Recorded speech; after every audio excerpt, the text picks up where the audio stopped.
कांटेदार, क्रूर और अड़ियल।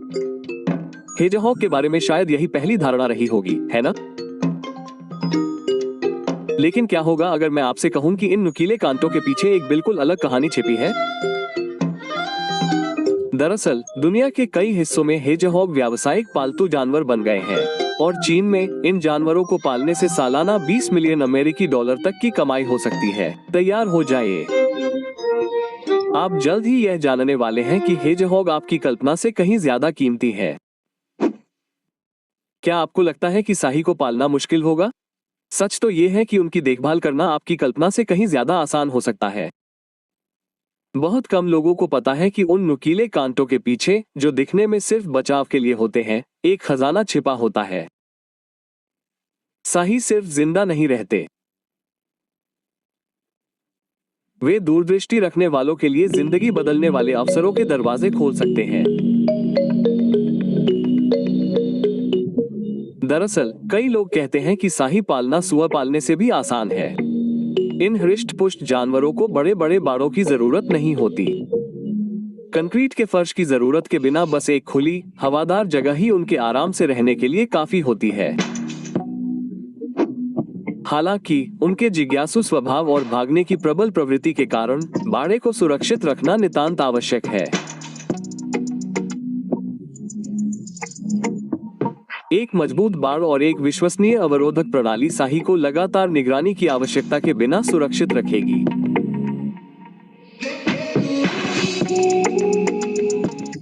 जब उचित देखभाल की जाती है और आवश्यक सावधानियां बरती जाती हैं, तो शाही को पालना काफी सरल और कुशल हो जाता है।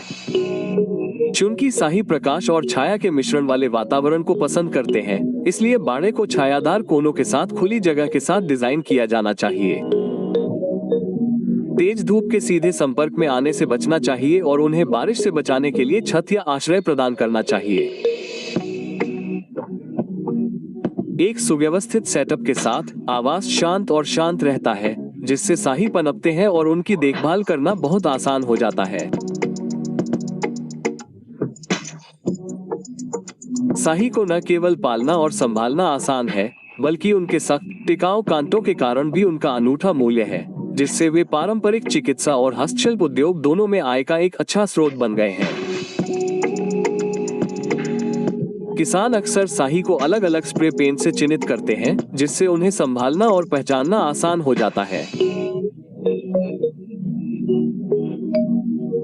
विशेष रूप से दुर्लभ सफेद कोट वाले शाही हमेशा ध्यान आकर्षित करते हैं, क्योंकि यह असामान्य रंग आमतौर पर एक आनुवंशिक उत्परिवर्तन के कारण होता है, जो उनके फर और क्विल में वर्णक को काफी कम कर देता है। वास्तव में शाही के क्विल मुख्य रूप से दो उद्देश्यों के लिए एकत्र किए जाते हैं। कुछ संस्कृतियों में उनका उपयोग पारंपरिक चिकित्सा में किया जाता है, जबकि कारीगर उन्हें जटिल गहने और सजावटी वस्तुओं को तैयार करने के लिए बहुत महत्व देते हैं। शाही को खिलाना एक सरल लेकिन महत्वपूर्ण कार्य है, क्योंकि उनका आहार अपेक्षा से कहीं अधिक विविध है। वे सब्जियों, कंदों और फलों का मिश्रण पसंद करते हैं, जो पोषण संबंधी संतुलित भोजन सुनिश्चित करने में मदद करता है।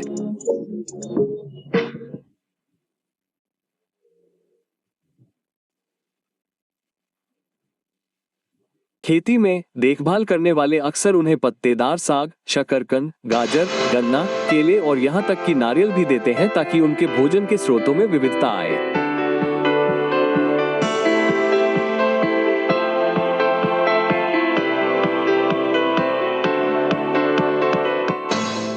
चूंकि शाही निशाचर जानवर हैं, इसलिए उन्हें आमतौर पर शाम को खाना खिलाया जाता है, ताकि यह सुनिश्चित हो सके कि उनके पास रात भर पर्याप्त भोजन हो। वे अपने भोजन की आक्रामक रूप से रक्षा करते हैं और भोजन करते समय अक्सर मजबूत क्षेत्रीय व्यवहार प्रदर्शित करते हैं। भोजन के पास आने पर शाही गुर्रा सकता है या दूसरों को उसके हिस्से से दूर रहने की चेतावनी देने के लिए तेजी से आगे बढ़ सकता है। शाही मुख्य रूप से रात में संभोग करते हैं और 3 से 4 महीने की गर्भधारण अवधि के बाद मादा एक छोटे बच्चे को जन्म देती है। जन्म के तुरंत बाद मां मजबूत मातृत्व प्रवृत्ति दिखाती है।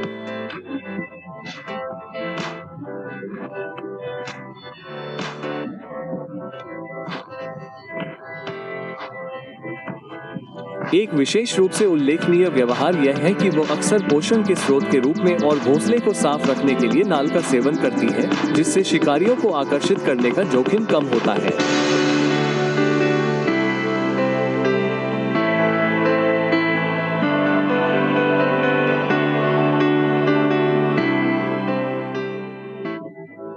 पहले कुछ हफ्तों में साही के बच्चे, जिन्हें पोर्क्यूपेट्स भी कहा जाता है, अपनी मां के करीब रहते हैं, दूध पीते हैं और धीरे धीरे बड़े होने पर ठोस भोजन के आदी हो जाते हैं।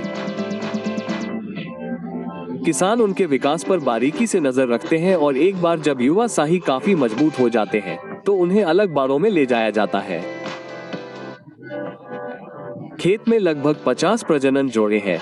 प्रत्येक जोड़ा प्रति वर्ष 2 बच्चे पैदा करता है और प्रति लीटर औसतन 2 से 3 बच्चे होते हैं। किसान बाजार की आपूर्ति के लिए सालाना लगभग 200 बच्चे साही की फसल की उम्मीद कर सकते हैं। वर्तमान बाजार मूल्यों के साथ प्रत्येक वयस्क साही को उसके वजन और उसके रंग की दुर्लभता के आधार पर $100 से $150 के बीच कहीं भी बेचा जा सकता है। इसका मतलब है कि केवल 50 प्रजनन जोड़ों के साथ किसान सालाना 20,000 से 30,000 अमेरिकी डॉलर कमा सकते हैं, जिसमें हस्तशिल्प या औषधीय उद्योगों के लिए साही के कांटों को बेचने से होने वाली अतिरिक्त आय शामिल नहीं है। जब फसल का समय होता है तो किसान बड़े जाल का उपयोग करके साही को धीरे धीरे मजबूत धातु के पिंजरों या बाड़ों में ले जाते हैं। इस प्रक्रिया में धैर्य और कौशल की आवश्यकता होती है, क्योंकि साही दृढ़ता से प्रतिक्रिया कर सकते हैं, बचाव के लिए अपने कांटों का उपयोग करते हैं। नुकीले कांटों की तरह खड़े कांटों के साथ बाड़े में गुर्राने की आवाज गूंजती है। साही घबरा जाते हैं, बेतहाशा भागते हैं, जो भी छेद मिलता है उसे तोड़ने की कोशिश करते हैं। किसान को तेजी से और लगातार कुशलता से आगे बढ़ना चाहिए, जिससे उन्हें धातु के पिंजरों में चोट लगे। एक बार जब साही सुरक्षित रूप से पिंजरों के अंदर आ जाते हैं, तो उन्हें ये सुनिश्चित करने के लिए एक निर्दिष्ट क्षेत्र में इकट्ठा किया जाता है कि वे अच्छी तरह से सुरक्षित हैं और परिवहन या प्रसंस्करण के अगले चरण के लिए तैयार हैं।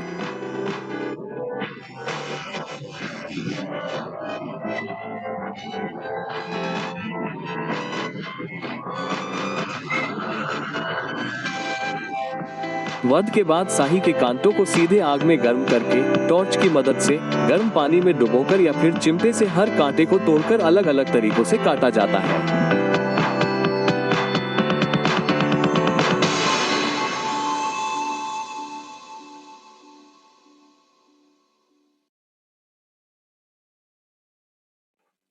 अफ्रीका, एशिया और यूरोप के कई क्षेत्रों में साही के मांस को एक स्वादिष्ट व्यंजन माना जाता है। इसमें प्रोटीन की मात्रा बहुत ज्यादा होती है और स्वाद भी बहुत अच्छा होता है।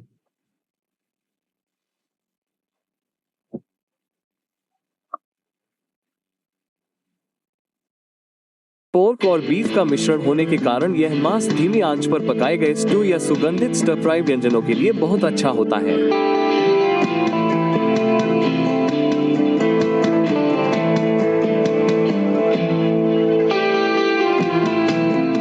लेकिन इस कांटेदार जीव की कहानी यहीं खत्म नहीं होती। छोटे मोटे खेतों से साही धीरे धीरे उन लोगों के लिए एक अनमोल खजाना बनता जा रहा है जो इसकी क्षमता का दोहन करना जानते हैं।